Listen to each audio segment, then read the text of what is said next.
Good morning. Today is Monday, September 20th, 2021.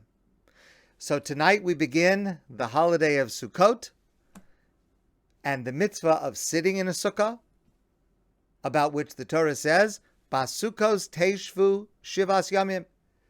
In a sukkah you should dwell for 7 days. 7 days in Israel, 8 days out of Israel. And our rabbis understand from the wording of this mitzvah, Basukos teishvu, to dwell, to live, doesn't mean literally to sit. It means that should be your living place. So our rabbis say in the Talmud, teishvu ke'ein taduru. You should live in your sukkah the way that you live in your home. Of course, the rabbis mean in the positive ways.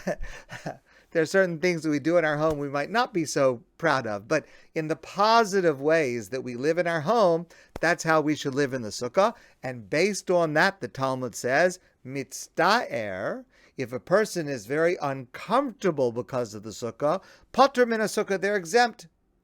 And the basic standard goes like this. Let's say it's raining. So a sukkah, of course, doesn't have a solid roof. So if it's raining, water's going to come in. And so what you would do is you compare it to if it was happening in your dining room. If you were sitting in your dining room inside your house and there was a leak and a few drops were coming in. If the drops were so numerous that it would cause you to move to another room because it's uncomfortable sitting because the water is dripping from the ceiling and it's falling into your plate, then that same standard applies in the sukkah. You would leave the sukkah and go to another room of your house, meaning inside. Or the same thing with cold or heat or bees or whatever the discomfort caused by the sukkah is. If it's a little bit of a nuisance or an inconvenience or you have to put on a coat, so you have to put on a coat. But if it's such that if it was one room of your house, you would leave that room because it's so uncomfortable, the halacha is that you leave the sukkah for that reason, because we're supposed to treat the sukkah as if it was one of the rooms of our house where we are living that year, this week. So I want to share with you a halacha, a detail of Jewish law that I hope is never, ever relevant to you. The Talmud asks the following question. What about an avel, God forbid, a mourner? Someone passes away, they're sitting Shiva. Of course, when Yom Tov starts, the Shiva ends. So we're talking about a mourner after the period of Shiva. It could be during the period of Shloshim, the first 30 days. It could be during the whole year for a parent, God forbid. Is a mourner required to sit in the sukkah? So the Talmud says, of course. Of course, a mourner is obligated in all the mitzvos. The Talmud says, well, but what happens if the mourner is mitzta'er? The mourner is very sad. The mourner is very despondent. And the mourner doesn't feel like sitting in the sukkah. The mourner is too depressed and too upset to sit in the sukkah. Should the mourner be exempt? Because the standard is mitzta'er, a person who is uncomfortable in the sukkah goes inside. So maybe the mourner under those circumstances would go inside. The Talmud says, no. That which we say that mitzta'er, a person who is uncomfortable, is exempt from sitting in the sukkah, means they're uncomfortable about something that comes as a result of the sukkah itself. It's too hot, it's too cold, there are bees. It's something about the sukkah that makes a person uncomfortable. If a person is uncomfortable just because there's something going on inside themselves,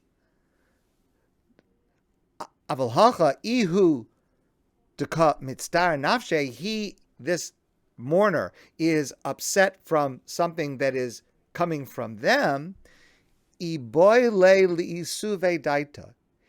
should calm his mind. And he's still obligated to sit in the sukkah.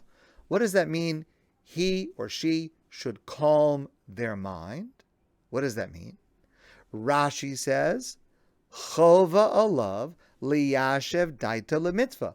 A person is obligated to settle themselves, to calm themselves, to will themselves to be able to sit in a sukkah. Meaning, If a person is in a situation, it could be mourning, God forbid, it could be some other situation, and a person doesn't feel like sitting in the sukkah. I'm not in the mood. I don't feel like it. Rashi says, you have to push through. There are a lot of things in life that we don't feel like doing. A lot of things in life that we would rather just go to bed and pull the covers over our head and ignore. But you gotta push through, right? The mitzvah is the mitzvah. You have to push through. So even though a person will be uncomfortable because of their sadness, they still have to sit in the sukkah. Okay. The Ritva, which is another medieval commentary, says something quite different, and something that is relevant not only to a mourner, but to every single one of us. The Ritva says what the words of the Talmud mean are a person who is upset about some external cause because they're mourning or some other reason. Iboy le li'isuve daite, he should calm himself through sitting in the sukkah. In other words, the sukkah will bring comfort to a person who is despondent over having lost, God forbid, a relative, or any other sadness or difficulty or struggle in life that makes a person feel, I'm just not in the mood, I'm not up to it, I don't feel like it. The sukkah will soothe that person. The sukkah will help that person. How does that work? Rabbi David Sperling shares the following understanding. When I sit in my sukkah and I look around me, I see the roof is not solid, it's cracked. I see that the walls are temporary. They're not exactly straight. It's a little wobbly. I look around the sukkah and I know that my world is a little wobbly. My life, my world is incomplete. There are things that are not straight and strong and upright exactly as they should be. And then I look through those holes in the ceiling, the schach, the top of the sukkah, and I see the heavens. I see the stars. I see the completeness of God's grandeur in this world. And I am able to sense all around me the hints of a perfect heaven, of a perfect God. And I know that God resides above my sukkah. I know that God envelops me with his arms when I'm in the sukkah. And that's what comforts me. The prayer that we say every day during this season, which we've discussed before, the famous line, Acha sho'alti meis Hashem osa vakesh. There's only one thing I ask for, God.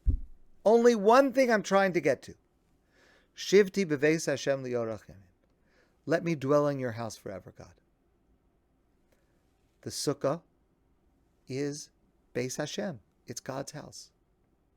And when we sit in the sukkah, we're not enveloped and protected by strong, sturdy walls. We're not protected by the material possessions that we have amassed and achieved with our accomplishments. We're not surrounded by any of that. We're surrounded by God. We're protected by God. We're able to see, to sense God's presence. And that's what comforts us. And that comfort is available to every one of us. It is what every one of us sitting in the sukkah should think about and should feel. Listen, please, to the words of Rabbi Samson Raphael Hirsch. The building of the sukkah teaches you trust in God. You know that whether men live in huts or in palaces, it is only as pilgrims that they dwell. We're only travelers in this world.